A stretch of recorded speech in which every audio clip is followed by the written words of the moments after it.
Hola, buen día. Hola, buen día. Hola, buenos días.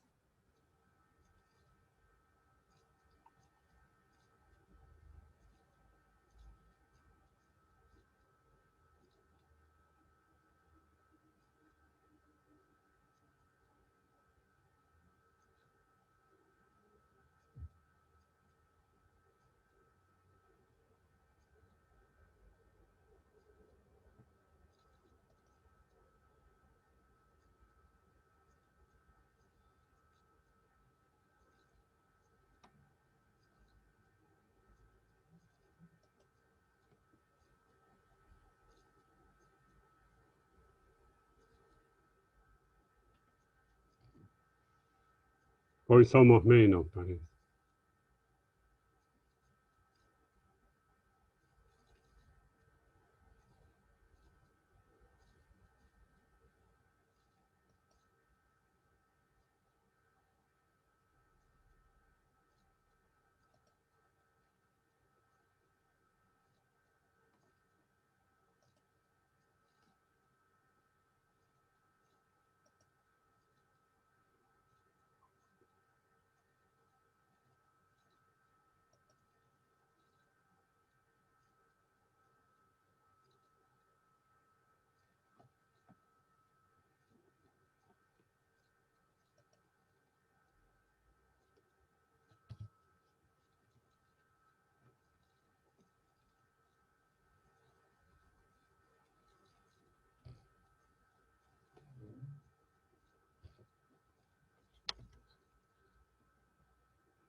Hola, se había colgado el Zoom. ¿Ahora se ve todo? Sí, se lo ve, pero no se ve la pantalla Ajá. compartida.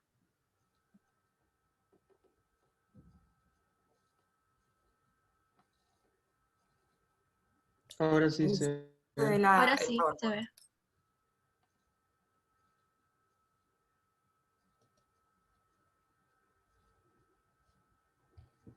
No sé qué pasó, pero bueno. Así como se fue, volvió. Habíamos visto el otro día en las asambleas. Por excepción, en algún caso, se puede pedir una asamblea judicial. ¿Qué es una asamblea judicial?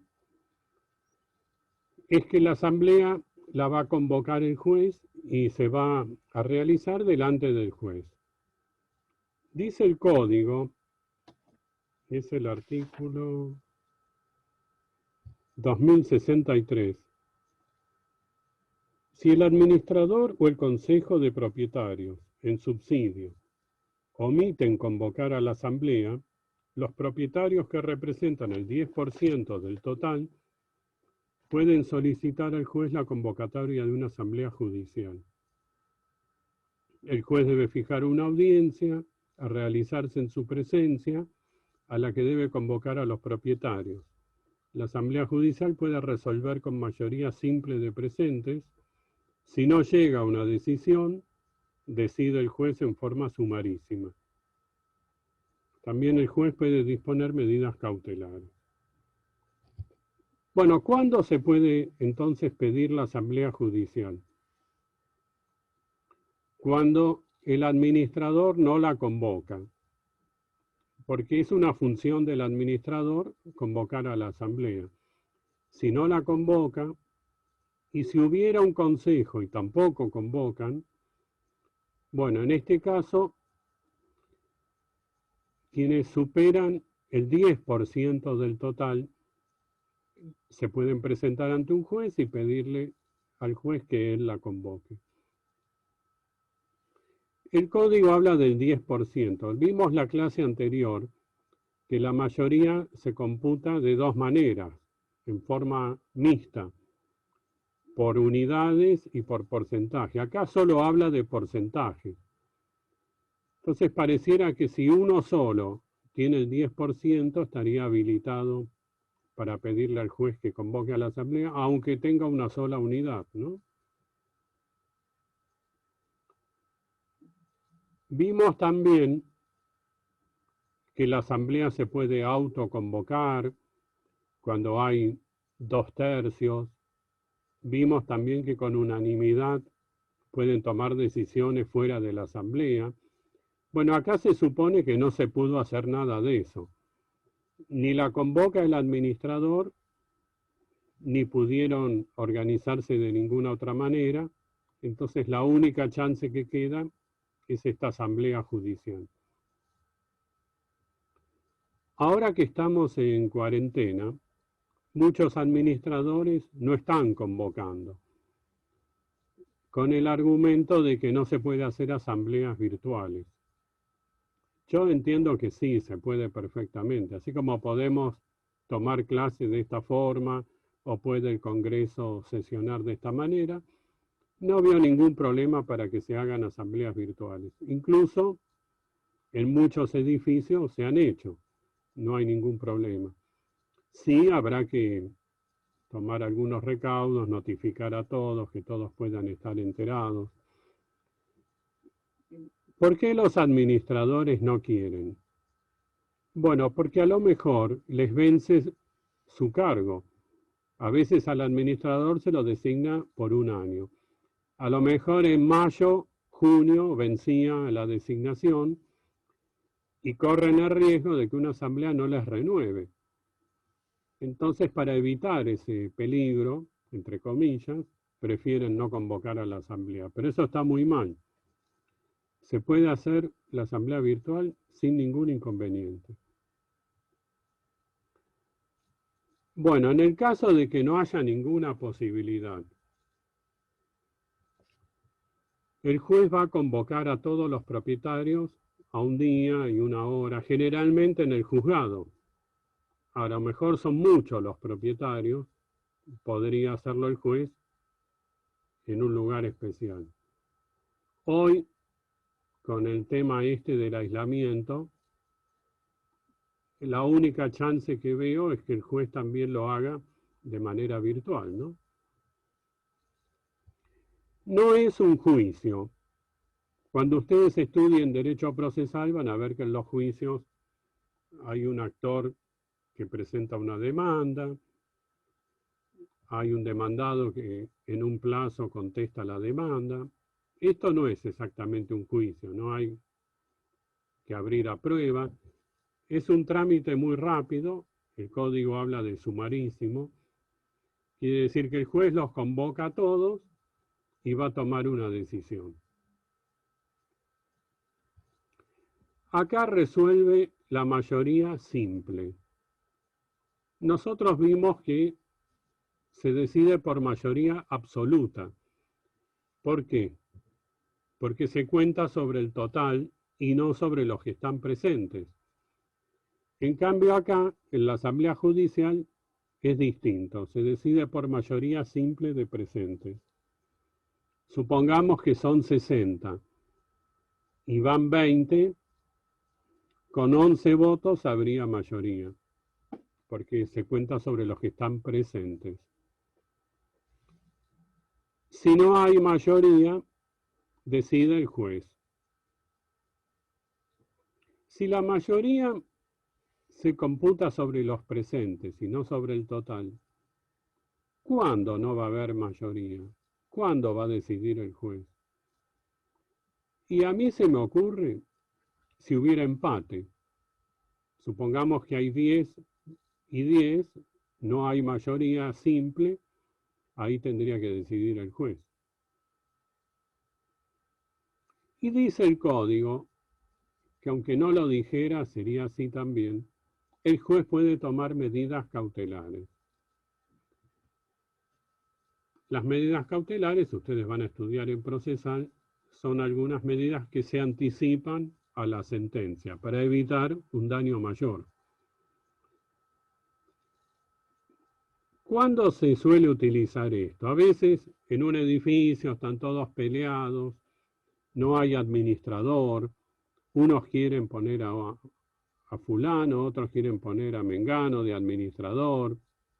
Bueno, el juez podría designar provisoriamente, como medida cautelar, un administrador hasta que haya una mayoría o todos se pongan de acuerdo, para evitar que el edificio quede a la deriva sin quien lo administre, ¿no?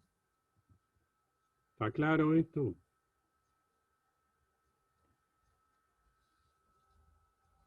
Sí, sí.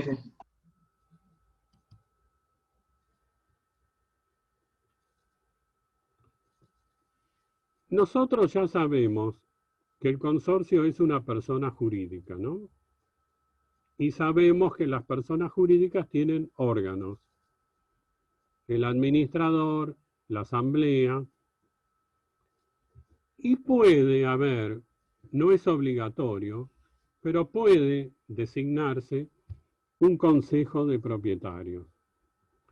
Como ustedes ven en el artículo 2064, dice la asamblea puede designar. No es que deba, sino que puede si quiere. Es muy común en muchos edificios que haya 3 o 4 personas, vieron que están con más tiempo libre, o en algunos inmuebles siempre hay 2 o 3 que quieren estar en todo y mandar y decidir. Bueno, a veces forman parte de un consejo que tiene algunas facultades que ahora vamos a ver.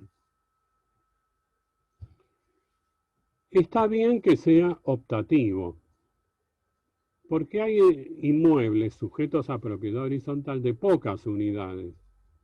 Algunos tienen 3 unidades, otros 6, 7 unidades. Ahí no tiene mucho sentido un consejo. Ahora, en inmuebles donde hay 100, 200, 300 unidades, puede ser muy útil un consejo, porque ayuda y también controla al administrador. Supongamos entonces que hay un consejo, ya sea porque lo prevé el reglamento o porque un día lo decide una asamblea. Entiendo que acá la asamblea lo decide por mayoría absoluta, salvo que se interprete que esto es una reforma del reglamento. En ese caso harían falta 2/3. ¿Qué puede hacer este consejo? Convocar a la asamblea y redactar el orden del día si no lo hace el administrador. Vimos hace un ratito que si el administrador no convoca y el consejo tampoco, se puede pedir una asamblea judicial, pero prevé justamente el código que si el administrador no convoca, lo tiene que hacer el consejo. Solo cuando ninguno convoca, podemos presentarnos ante un juez. Lo más importante es el inciso B, controlar los aspectos económicos y financieros del consorcio. El administrador contrata gente, contrata empresas, por ejemplo, para que arreglen el ascensor, para que desinfecten, para que limpien los caños cada tanto, la caldera. Bueno, saca fotocopias, tiene cuentas en el banco. Todo eso son gastos. Y lo que haría el consejo es vigilar esos gastos, controlar. Por ejemplo, pidiéndole al administrador que traiga los recibos de lo que gastó, las facturas, para evitar que haya un descontrol o que todo quede en manos de una persona, lo cual a veces puede traer problemas. Puede haber en el edificio un fondo de reserva, que es un dinero aportado por los propietarios para ciertas contingencias, para casos especiales. Si el administrador quiere disponer de ese dinero, le tiene que pedir permiso al consejo, si es que el consejo existe, ¿no? Supongamos que la administración está vacante.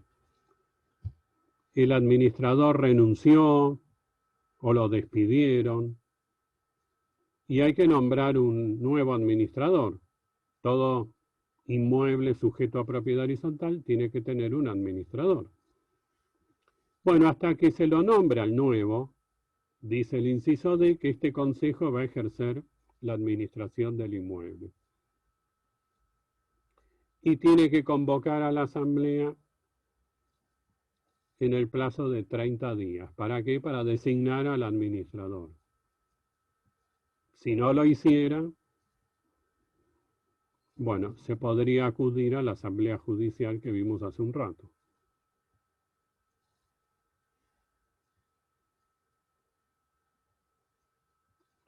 Además de lo que dice este artículo 2064, podría el reglamento o la asamblea darle más atribuciones al consejo.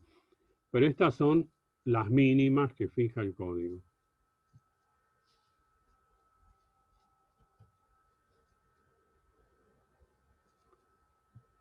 Bueno, y tenemos al administrador, personaje a veces antipático, no muy querido, es el que todos los meses nos cobra las expensas, al que lo llamamos cuando se rompe un caño y nunca está, no nos atiende, no nos manda el plomero. Bueno, es una figura muy importante en el régimen de propiedad horizontal. Nosotros sabemos que el consorcio, ya les dije, es una persona jurídica, ¿no? Un ente distinto de los propietarios. Las personas jurídicas, a diferencia de nosotros que somos personas humanas, ¿cómo actúan? A través de órganos. Así como la Argentina tiene un presidente, como River tiene un presidente.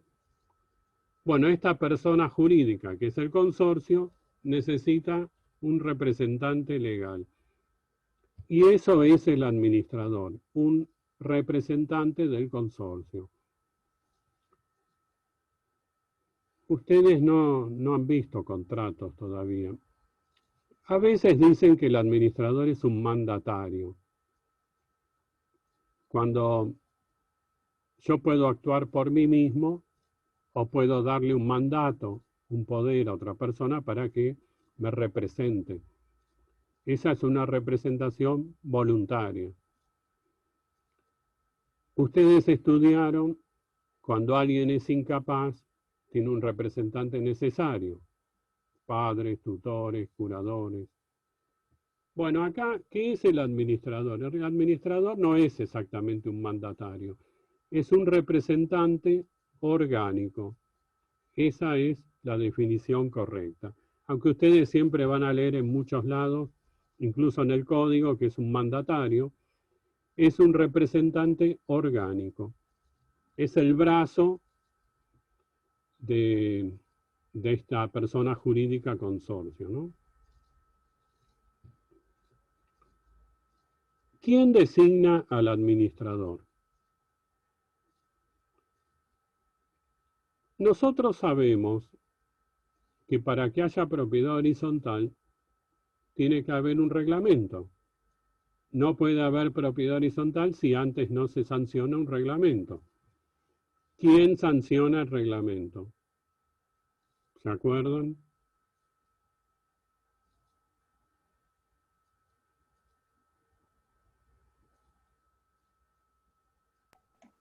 ¿Quién construye el edificio en primer lugar? Claro. El que construyó puede ser una persona, pueden ser varios. Tiene que hacer el reglamento por escritura pública, inscribirlo en el registro, para que pueda después vender unidades por el sistema de propiedad horizontal. ¿Y qué va a pasar? El que hace el reglamento va a poner cláusulas a su favor. Entonces yo voy a elegir al administrador. Voy a elegir a Manuel Smith como administrador, porque es mi amigo, porque voy a tener influencia sobre él. Y ya que estoy, voy a poner una cláusula en el reglamento, que no se lo puede quitar a Manuel si no es con mi voto. Así yo me aseguro que no lo pueden sacar. ¿Qué les parece? Bueno, es un tanto abusivo, ¿no?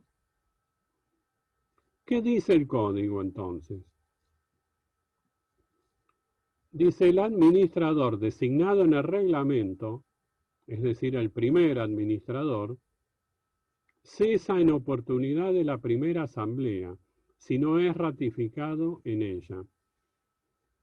Y si que la primera vez que se haga una asamblea, la primera asamblea de ese inmueble, tiene que ratificar o no al administrador. Si no lo ratifica, cesa. El código prevé esto para evitar justamente ese abuso de que sea inamovible el primer administrador, que no fue elegido por los propietarios.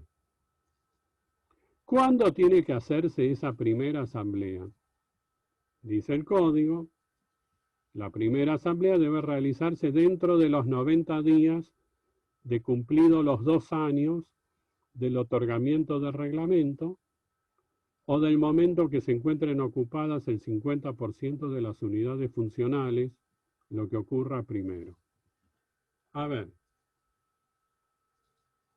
se dictó el reglamento. A los 2 años hay que hacer la asamblea. Puede ser antes, pero por lo menos al cabo de 2 años, dice el código, y desde ahí se cuentan 90 días. Hay 90 días desde esos 2 años para hacer la asamblea. O hay otra posibilidad, 90 días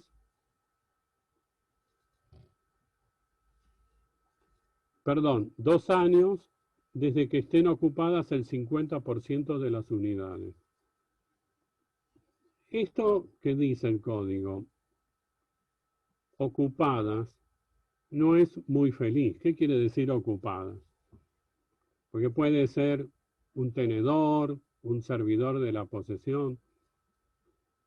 Debió decir que estén en posesión, por lo menos, si es que no hubo título suficiente, más del 50% de las unidades funcionales. Bueno, la cuestión es que ese primer administrador tiene que ser ratificado o va a cesar en su cargo. Después los administradores sucesivos deben ser nombrados y removidos por la asamblea, dice el código, sin que ello importe la reforma del reglamento. ¿Por qué dice eso? Porque para reformar el reglamento se necesitan 2/3. Si cambiar al administrador fuera una reforma del reglamento, se precisaría esa mayoría de 2/3. Entonces, no es así, como no es una reforma del reglamento, basta con la mayoría absoluta, más de la mitad. Porque no se está cambiando el reglamento. En el reglamento figura que el administrador es Juan Pérez. Ahora va a decir que es Juan López. Cambia un nombre por otro, pero el reglamento sigue siendo el mismo. Cambiar el reglamento sería cambiar el sistema de administración, pero no cambiar una persona por otra.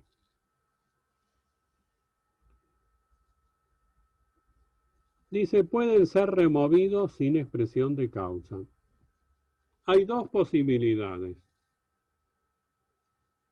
El administrador está cometiendo un delito, está quedándose con plata que no le corresponde, no se ocupa, administra mal, lo podemos remover. Tenemos motivos, causa para removerlo. Pero también si queremos, si se nos da la gana, podemos removerlo sin causa.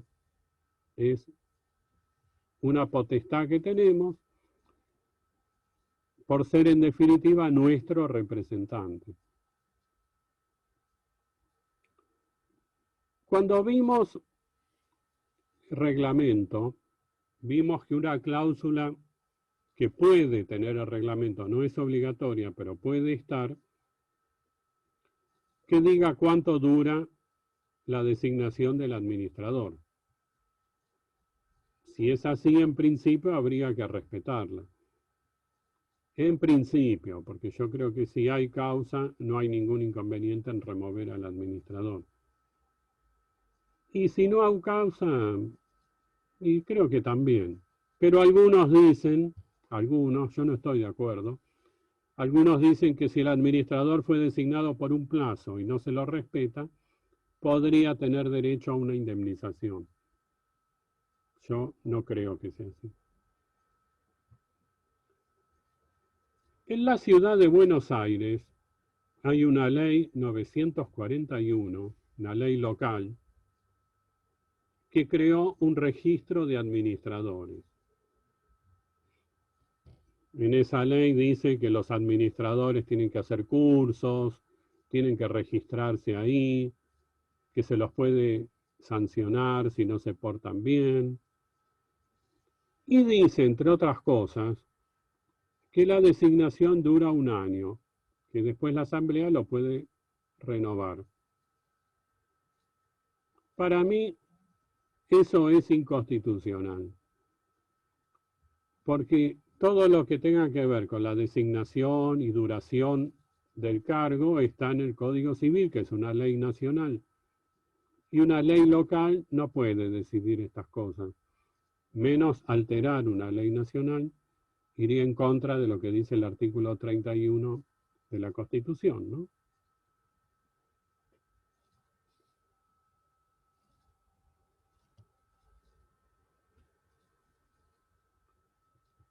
Si bien es un representante orgánico, como dije, el código muchas veces lo llama mandatario. En definitiva, en subsidio se aplican las reglas, lo que el código prevé para el mandato. El mandato es un contrato que ustedes van a estudiar el año que viene en contratos, si aprueban esta materia, ¿no? Y el código establece muchas obligaciones para el administrador. Una, que ya mencionamos, tiene que convocar a la asamblea y redactar el orden del día. Vimos que si no convoca, podemos pedir la asamblea judicial, ¿no?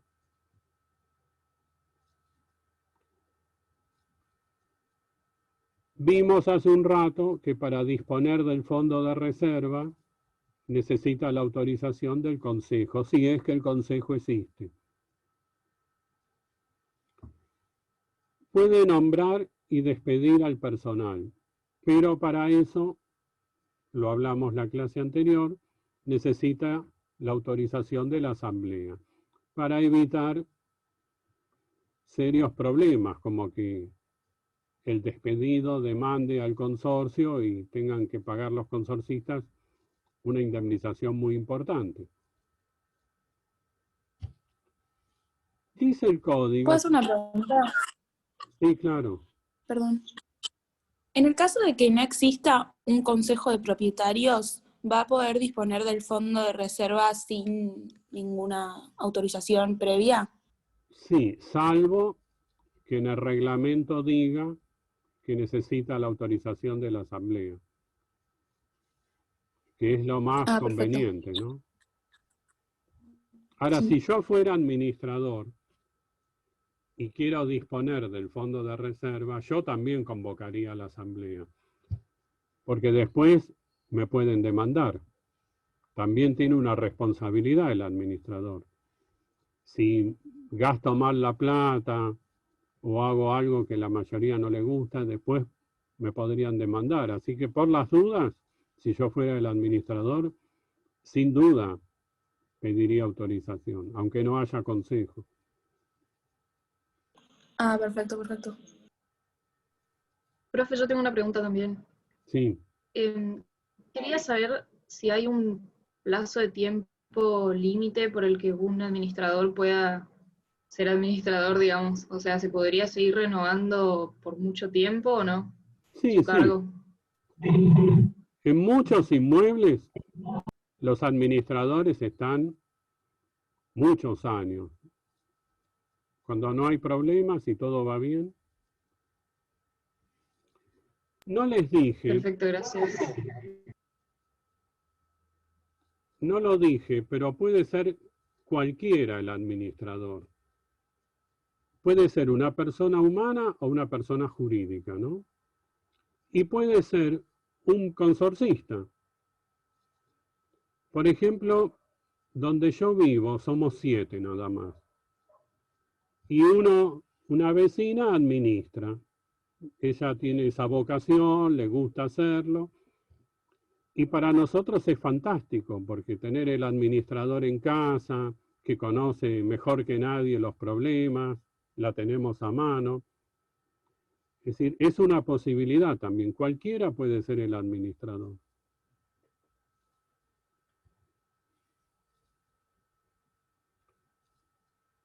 Dice el ¿Cómo código. puede ser una persona? ¿Cómo?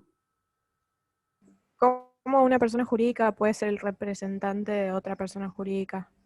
Sí, hay edificios que son administrados por empresa X de administración de consorcio. Y esa persona jurídica Claro. tiene también sus representantes.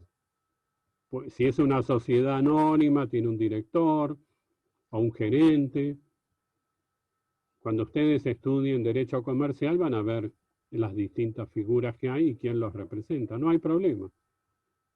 Siempre vamos a llamar y vamos a hablar con una persona, ¿no? Miren, ustedes van a estudiar en otra materia, sociedades. A veces la gente se organiza para hacer negocios, para hacer empresas y hacen sociedades. ¿Por qué hacen sociedades? Porque responde la sociedad con su patrimonio. A lo mejor yo soy el dueño de leche XX. Si la empresa quiebra, quiebra la empresa, pero no quiebro yo, porque es una persona distinta. Por eso es que mucha gente hace las sociedades, para eludir responsabilidades con su patrimonio personal. Supongamos que quiebra River, que anda por ahí, ¿no? Va a quebrar el club, pero no el presidente ni la comisión directiva. Ellos van a estar bien. Por eso es que existen las sociedades.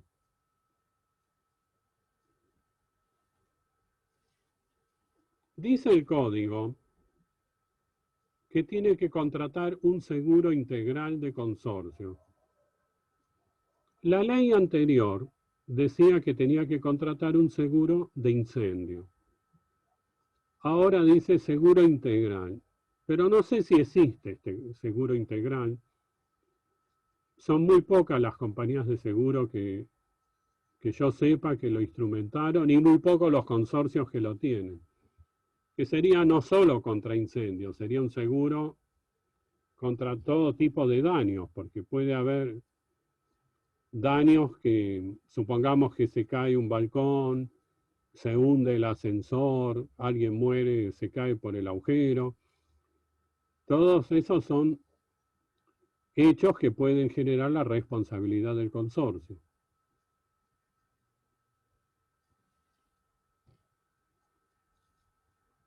Ustedes estudiaron daños, ¿no? Supongamos que una persona va a un edificio, se sube al ascensor y el ascensor se desploma y la persona muere. O se electrocuta en el ascensor y muere. ¿A quién demanda? Al consorcio. ¿Por qué? Porque es una parte común No. y es el representante. ¿Qué es el consorcio? La persona jurídica. Sí, pero... A ver, cuando ustedes estudiaron daños, cuando hay riesgo de la cosa, ¿quién responde? El titular. El dueño o guardián. Dueño y guardián. ¿Quién es el dueño? Sí. ¿Quién es el dueño del ascensor?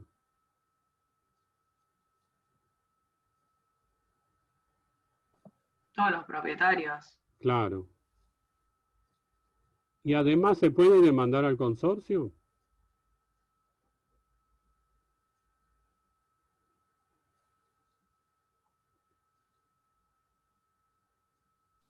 Sí, Porque, por ser guardián. claro, el administrador tiene que mantener las partes comunes y después nos cobra. Tiene que arreglar todo y después nos cobra a través de las expensas, que vimos la clase anterior. Quiere decir que él es el administrador, el guardián. Pero él, el administrador no es nada, el consorcio. Él es el brazo del consorcio, el representante orgánico. Quiere decir que el consorcio, encargado de mantener en buen estado las partes comunes del edificio, es el guardián. Por eso es que se puede demandar tanto a los propietarios como al consorcio.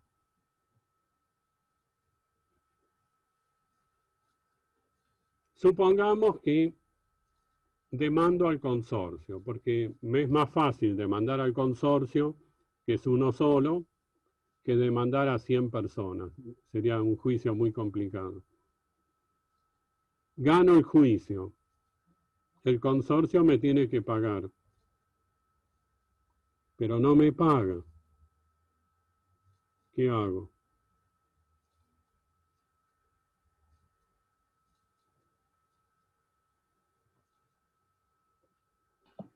No habíamos dicho que el consorcio también tiene bienes en el Entonces, banco, cosas así.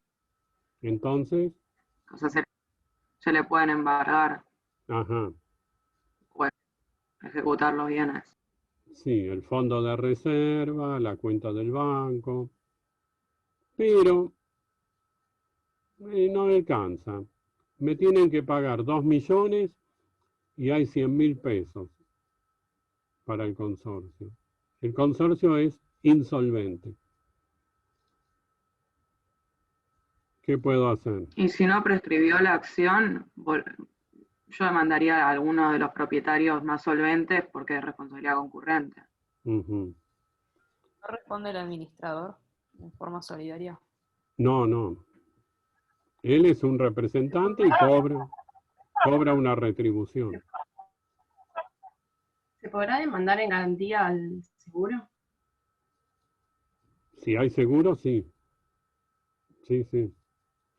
Supongamos que no hay seguro y no hay solvencia. La doctrina dice que los consorcistas responden subsidiariamente.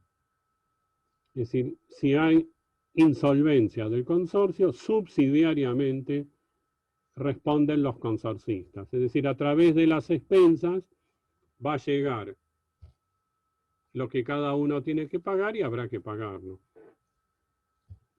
Además vimos que las expensas son las obligaciones del administrador, entre otras cosas. Y esta es una obligación del administrador. Esto es lo que dice buena parte de la doctrina. Hay otra doctrina, sobre todo los profesores de quiebras, que dicen otra cosa. Dicen, bueno, el consorcio puede quebrar si es insolvente, porque las personas jurídicas pueden quebrar, el consorcio es una persona jurídica que no está exceptuada de la ley de quiebras, así que también podría quebrar. Yo creo que eso sería un desastre, porque la quiebra del consorcio es que desaparece el consorcio y se acaba la propiedad horizontal. No puede haber propiedad horizontal sin consorcio. Ahora, yo interpreto que cuando el artículo que habla de las expensas dice que comprende las obligaciones impuestas al administrador, pagar esta sentencia es una obligación del administrador. Así que la pagarán entre todos a través de las expensas. Incluso vimos que el administrador tiene que informar si hay juicios contra el consorcio. Yo voy a comprar un departamento y no sé si hay juicios, pero el administrador me lo tiene que decir, porque un día puede salir la sentencia y justamente voy a tener que pagar. ¿Para qué me informa el administrador que hay juicios? Porque a lo mejor voy a tener que pagar. Así que hay que pagarla entre todos, la sentencia, si no hay bienes del consorcio. No creo que se pueda declarar la quiebra.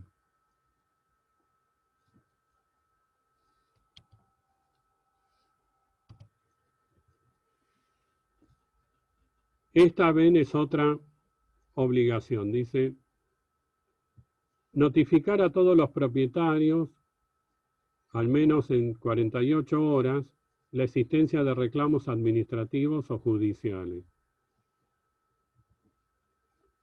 Supongamos que la familia del que murió en el ascensor demanda al consorcio. El administrador nos tiene que notificar. ¿Y por qué nos tiene que notificar? Porque a lo mejor lo vamos a tener que pagar. Si no, no nos importa. No nos digas que no es nuestro problema. Pero sí es nuestro problema, por eso nos informa. Y también, como les dije, para quienes sobre todo van a comprar un departamento, es muy importante que les expida el certificado de deudas y de créditos del consorcio. Dice el código, a pedido de parte interesada. No dice el propietario, dice a pedido de parte interesada. Dice que muchos pueden estar interesados en saber si hay deudas del consorcio, si hay juicios contra el consorcio. Por ejemplo, el que va a comprar, sin duda. Podría ser el escribano que va a hacer esa escritura, también es parte interesada. Podría ser el de la inmobiliaria que se ocupa de la venta de ese departamento. El código no limita esto al propietario. Dice también el código, es más amplio que la ley anterior, que el administrador representa al consorcio en todas las gestiones administrativas y judiciales. A ver, al encargado hay que pagarle la jubilación, el aporte jubilatorio, el aporte al sindicato, hay que hacer trámites, a lo mejor en el ANSES, en un sindicato. Bueno, el administrador está legitimado. Pero también para actuar en juicio. Hay casos que son de cajón.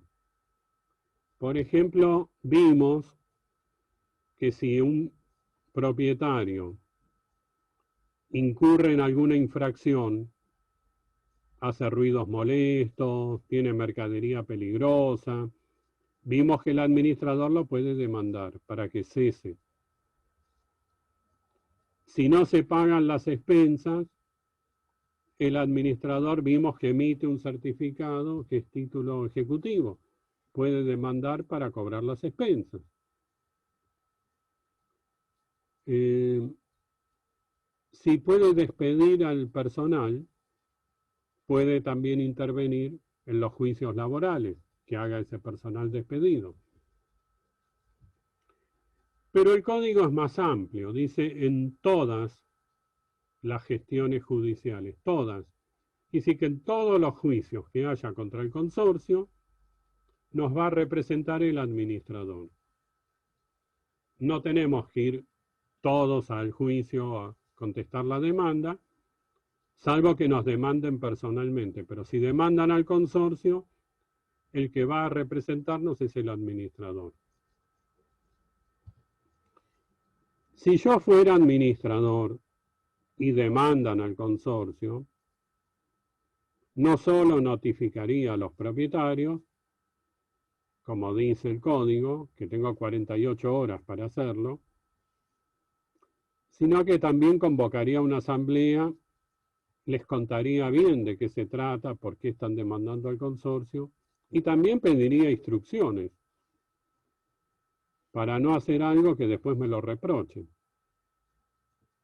Generalmente el administrador no es abogado, no tiene que serlo. Cuando hay juicios, el administrador tiene un abogado que es el que lo patrocina en esos juicios, ¿no? ¿Se entiende todo esto? Sí, y una pregunta, ¿quién pagaría a los honorarios del abogado? El consorcio. No lo va a pagar el perfecto. administrador de su bolsillo. Nos va a pasar la cuenta en las Claro. expensas. Perfecto. ¿Puedo hacer una pregunta? Sí. Creo que es, no sé si el artículo 160, que dice que en los daños causados por su culpa, los administradores responden en forma ilimitada y solidaria. O sea, en ese caso se puede demandar al administrador personalmente y al consorcio. No, vamos a aclarar. Supongamos que el administrador hace un desastre. Contrata a una empresa para que limpie y pinte el edificio y no le paga. La empresa demanda al consorcio. Supongamos que el administrador se guardó la plata. No pagó porque se guardó la plata. Va a responder el consorcio, porque el que contrató es el consorcio, que lo vamos a sufrir nosotros, ¿no? Después, nosotros podemos demandar al administrador para recuperar lo que tuvimos que pagar o por todo el daño que nos causó. Pero es una relación interna entre consorcistas y administrador, no para afuera. Para afuera responde el consorcio. Ahora, si el administrador, manejando un auto del consorcio, supongamos que el consorcio tiene un auto, una camioneta para llevar cosas, y el administrador usó la camioneta a la noche para pasear y mató a alguien. Ahí responde porque ahí no estaba actuando en nombre del consorcio.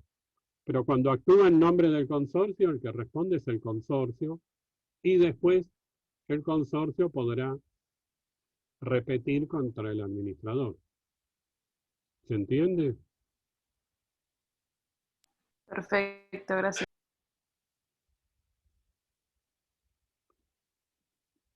Bueno, tiene más obligaciones. Yo acá marqué las más importantes, ¿no? Pero también tiene que todos los meses hacer la cuenta de expensas, como dice el código, recaudar los fondos necesarios para pagar las expensas.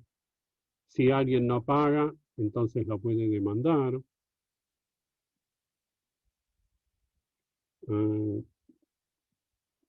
En el inciso E del artículo 2067 hay una obligación muy importante. Dice el código, tiene que rendir cuentas documentadas dentro de los 60 días de la fecha de cierre del ejercicio financiero. ¿Por qué? Él está administrando dinero que no es de él. Cuando alguien administra dinero ajeno, o cuando obra en nombre de otro, siempre hay que rendir cuentas. Tenemos que saber qué está haciendo con ese dinero, ¿no? Nos va a decir, recaudé tanto, gasté tanto en la calefacción, tanto en la plomería, tanto en la caldera, sueldo del encargado, aporte, la luz del consorcio, el gas, impuestos. Bueno, nos tiene que rendir cuenta. Todos los meses nos llegan las expensas, donde dice que hay qué gastos hicieron ese mes y que hay que pagar. La rendición de cuentas es algo más completo. Ven que dice dentro de los 60 días de la fecha de cierre del ejercicio financiero, previsto en el reglamento. Todos los reglamentos prevén que una vez al año se hace el balance, el ejercicio financiero. Y ahí tiene 60 días el administrador para rendir cuentas documentadas. Tiene que traer toda la documentación que respalde los gastos que hizo. Sobre todo los gastos importantes. A lo mejor sacó fotocopias, gastó 100 pesos en fotocopias. No tiene recibo de eso, no importa. Pero de los gastos importantes sí, tiene que tener la documentación que lo respalde. Bueno, ¿está claro lo del administrador? Sí, sí.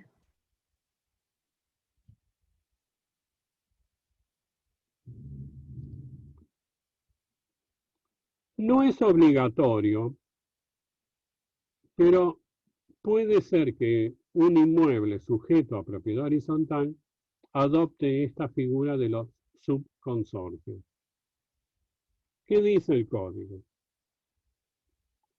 Dice, en edificios cuya estructura o naturaleza lo haga conveniente, el reglamento puede prever la existencia de sectores con independencia funcional o administrativa en todo aquello que no gravita sobre el edificio en general. Cada sector puede tener una subasamblea cuyo funcionamiento y atribuciones deben regularse especialmente y puede designarse un subadministrador del sector. En caso de conflicto entre los diversos sectores, la asamblea resuelve en definitiva.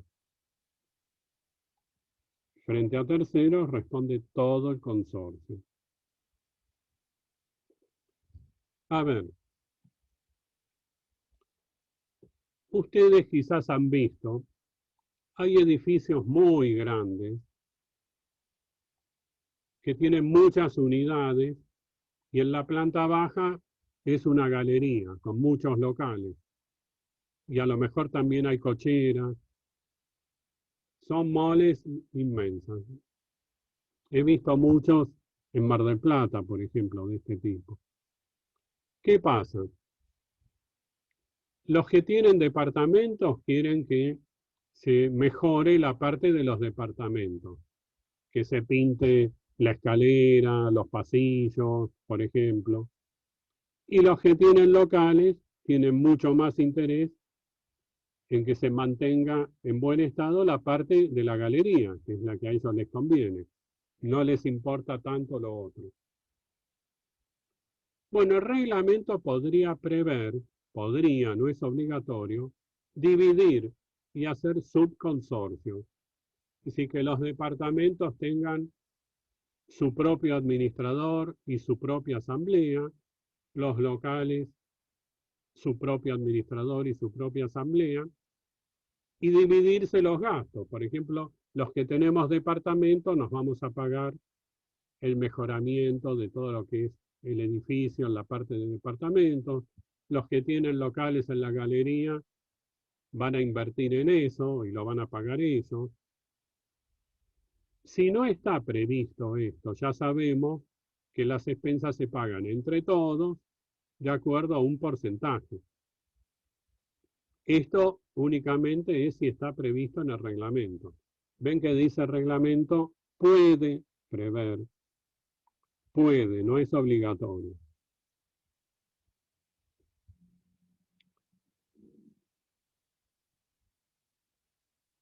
Supongamos que no están de acuerdo.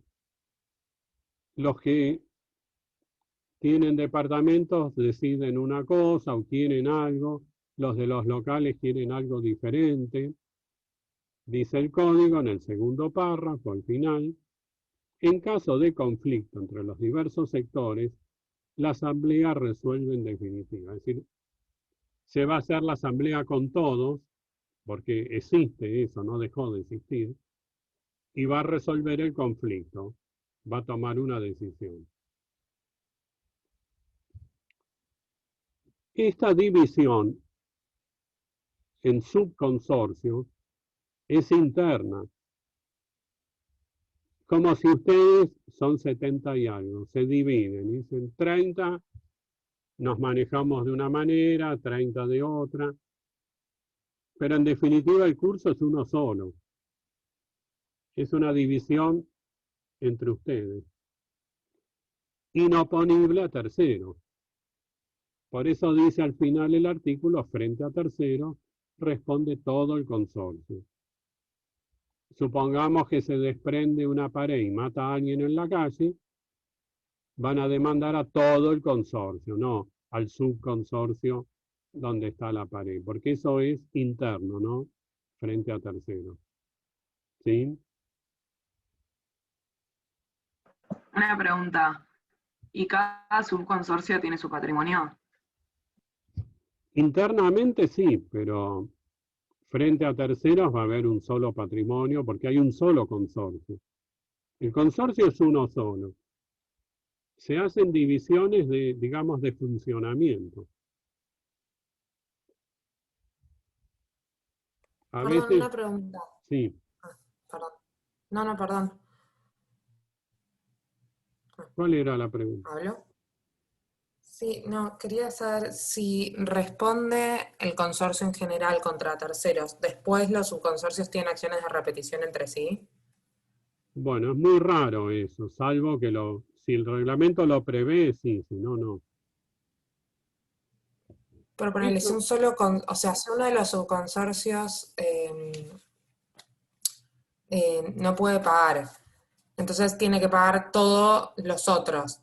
Después no pueden como repetir contra ese subconsorcio. Podrían, O sea, sí. ¿cómo se divide el pago? Sí, podría ser, pero tiene que estar muy detallado en el reglamento.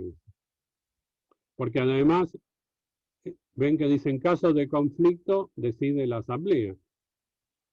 Habrá que ver qué decide la asamblea. La asamblea podría decidir una cosa u otra.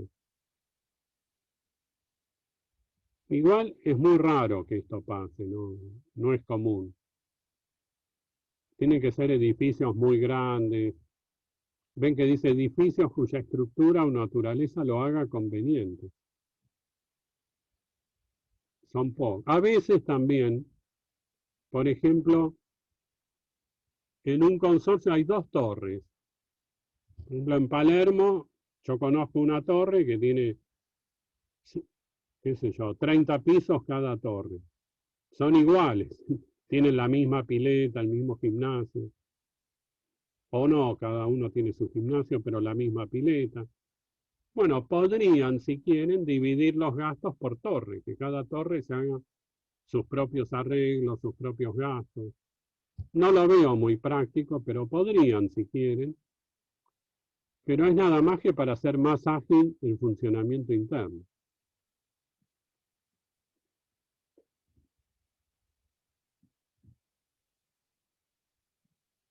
A veces se pelean. Los de la torre A no quieren a los de la torre B.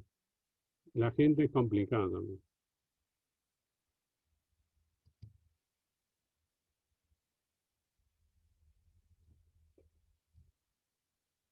Supongamos que el edificio está en muy mal estado.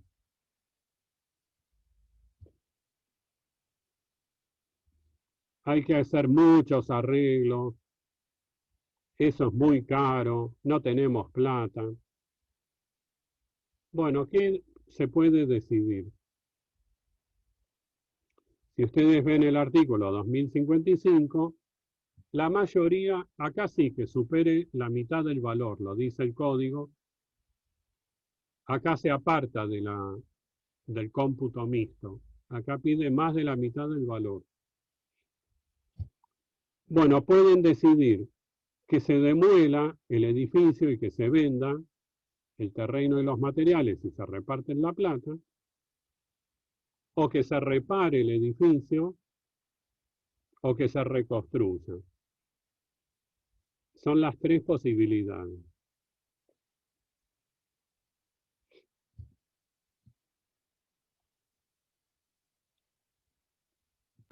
Una pregunta, ¿por qué esta mayoría, si se afecta al patrimonio de todos, no debería ser unanimidad? Y lo que pasa es que no hay salida, porque hay que hacer el arreglo, el edificio está en ruinas y mucha gente no quiere pagar, no tiene plata. Entonces no queda más remedio. Vamos a leer el artículo. Dice, la mayoría que represente más de la mitad del valor puede resolver su demolición y la venta del terreno y de los materiales, la reparación o la reconstrucción. Si resuelve la reconstrucción, porque acá viene el problema, hay gente que no la puede pagar. La minoría no puede ser obligada a contribuir a ella y puede liberarse por transmisión de sus derechos a terceros dispuestos a emprender la obra. Ante la ausencia de interesados, la mayoría puede adquirir la parte de los disconformes según valuación judicial. Acá se cambió lo que decía la ley anterior, porque la mayoría decidía reconstruir. La minoría no puede pagar eso. Entonces, ¿yo qué hacía? Te pagaba poquito por tu parte y me la quedaba. Me podía aprovechar. Por eso ahora el código dice que se puede transmitir a terceros. Lo que puede hacer la minoría es decirle a terceros, te vendo mi participación en este edificio, vos contribuís a la reconstrucción y vas a tener tu departamento. Esa es una posibilidad. Y también dice el código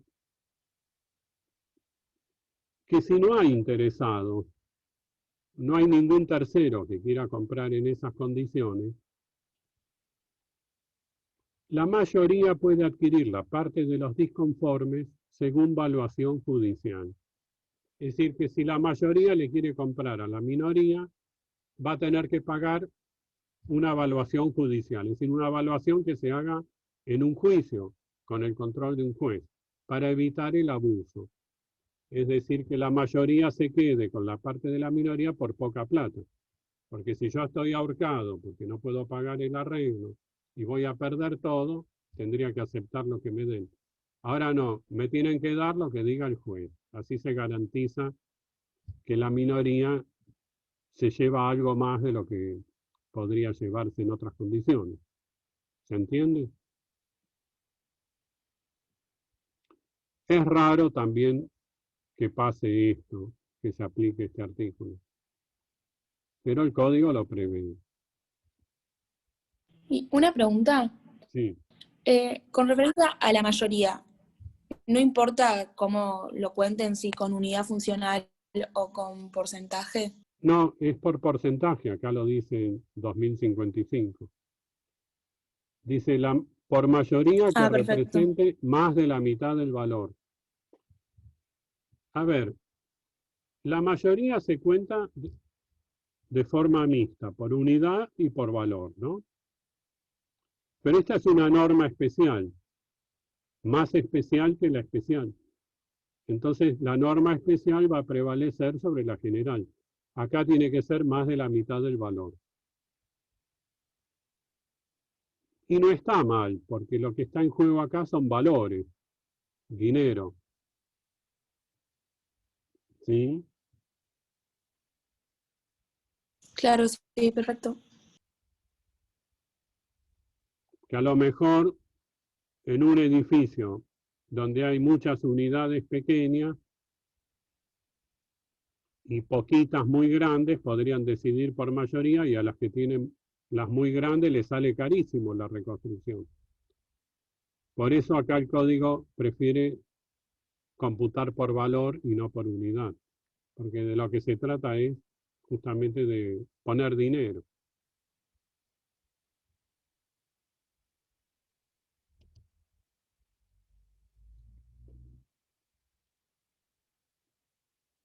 Bueno, muchas veces compramos en un pozo. ¿Por qué compramos en un pozo? Porque no tenemos toda la plata y en el pozo podemos ir pagando cuotas mientras se va haciendo el edificio, o porque nos gusta el edificio que nos prometen, por el motivo que sea, porque no podemos comprar dólares, invertimos en la construcción de edificios. Yo les tendría que decir, como profesor y por alguna experiencia, comprar en pozo puede salir bien o puede salir muy mal. A veces sale bien, se termina el edificio, nos dan el departamento que esperábamos, muy lindo. A veces la empresa constructora quiebra, no termina el edificio, para terminarlo hay que poner más plata. Bueno, a veces es un riesgo comprar en pozo. Puede ser más barato y más cómodo, pero hay más riesgo. Ha pasado, porque esto es la Argentina, ¿no? En la Argentina pasaron muchas cosas. En una época, yo vendo en pozo, ¿no? Voy a vender 50 departamentos. Trinidad me compra el octavo A, le encanta el octavo A. Y después viene Valentina y también le gusta el octavo A. Entonces le vendo a Valentina también el octavo A. Vendo 2 veces el mismo departamento que todavía no construí. El día de mañana, arréglense. O no termino. Bueno, hay muchos, pueden presentarse muchos problemas. Entonces el código trae esta norma sobre prehorizontalidad, es decir, que todavía no hay propiedad horizontal. ¿Y qué pide el código? Un seguro. El que construye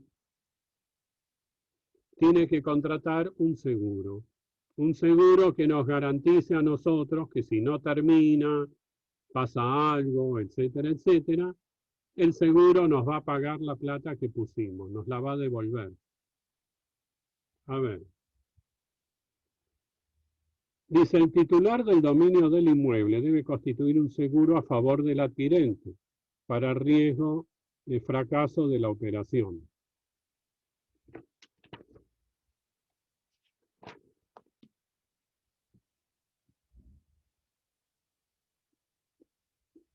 Dice, cuya cobertura comprende el reintegro de las cuotas abonadas con más un interés retributivo o en su caso la liberación de todos los gravámenes que el adquirente no asume en el contrato preliminar.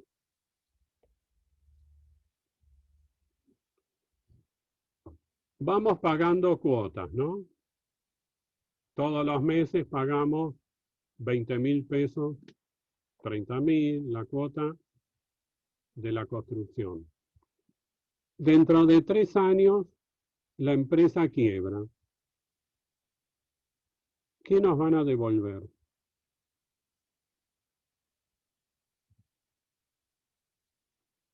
Dice las cuotas abonadas.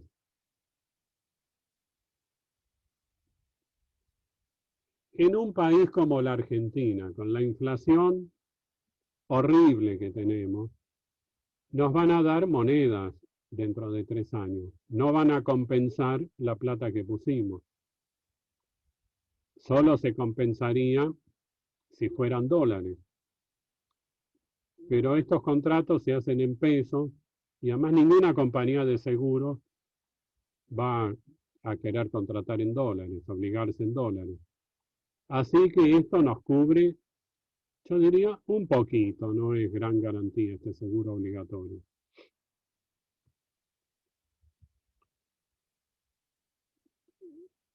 Para colmo, la mayoría no cumple con esto, porque el seguro hay que pagarlo.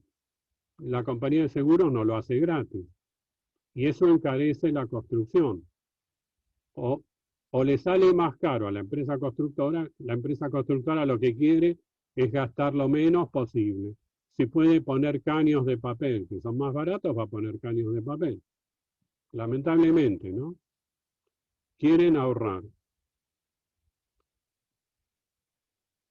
Y por otro lado, tampoco los que compran quieren pagar mucho, porque no tienen plata. Así que nadie está cumpliendo con esta obligación de contratar un seguro. Ahora, ¿qué dice el último párrafo? Dice: el incumplimiento de la obligación impuesta en este artículo priva al titular de dominio de todo derecho contra el adquirente, a menos que cumpla íntegramente con sus obligaciones, pero no priva al adquirente de sus derechos contra el enajenante. A ver, yo tengo que pagar cuotas. Todos los meses pago la cuota. Hace 3 meses que dejé de pagar porque me agarró la cuarentena, tuve que cerrar mi negocio, la estoy pasando mal, no estoy pagando la cuota. Ustedes van a estudiar en contratos que si una parte no cumple con el contrato, la otra lo puede demandar para que cumpla o puede resolver el contrato, dejar sin efecto el contrato. Y perdimos lo que pusimos. Bueno, si no cumplió con esta obligación de contratar el seguro, no va a poder resolver el contrato, dejar sin efecto el contrato, porque como dice el código, priva al titular del dominio de todo derecho contra el adquirente. Al no haber cumplido con esta obligación, que es de orden público, no tiene derechos contra mí, pero sí yo tengo derechos contra él, los mantengo. Todo esto lo van a estudiar o lo van a entender mejor cuando estudien contratos. Incluso, así, esto que dice el código es lo que resolvió hace muchos años la Cámara Civil en un fallo plenario que se llama Cotton contra Tutuntian. Ustedes lo van a ver en el libro. Si el que vende los departamentos no cumple con la ley de prehorizontalidad, no le puede exigir a la otra parte que cumpla, y menos resolver el contrato. De todos modos, si yo hoy tuviera que dar un consejo, traten de no comprar en pozo. Y si compran en un pozo, que sea una empresa muy reconocida, muy seria, o ver si hay un banco atrás, porque es la Argentina, es peligroso. A veces edificios quedaron por la mitad sin terminar, puede pasar. Bueno, ¿alguna duda? Ya somos expertos en propiedad horizontal, ¿no?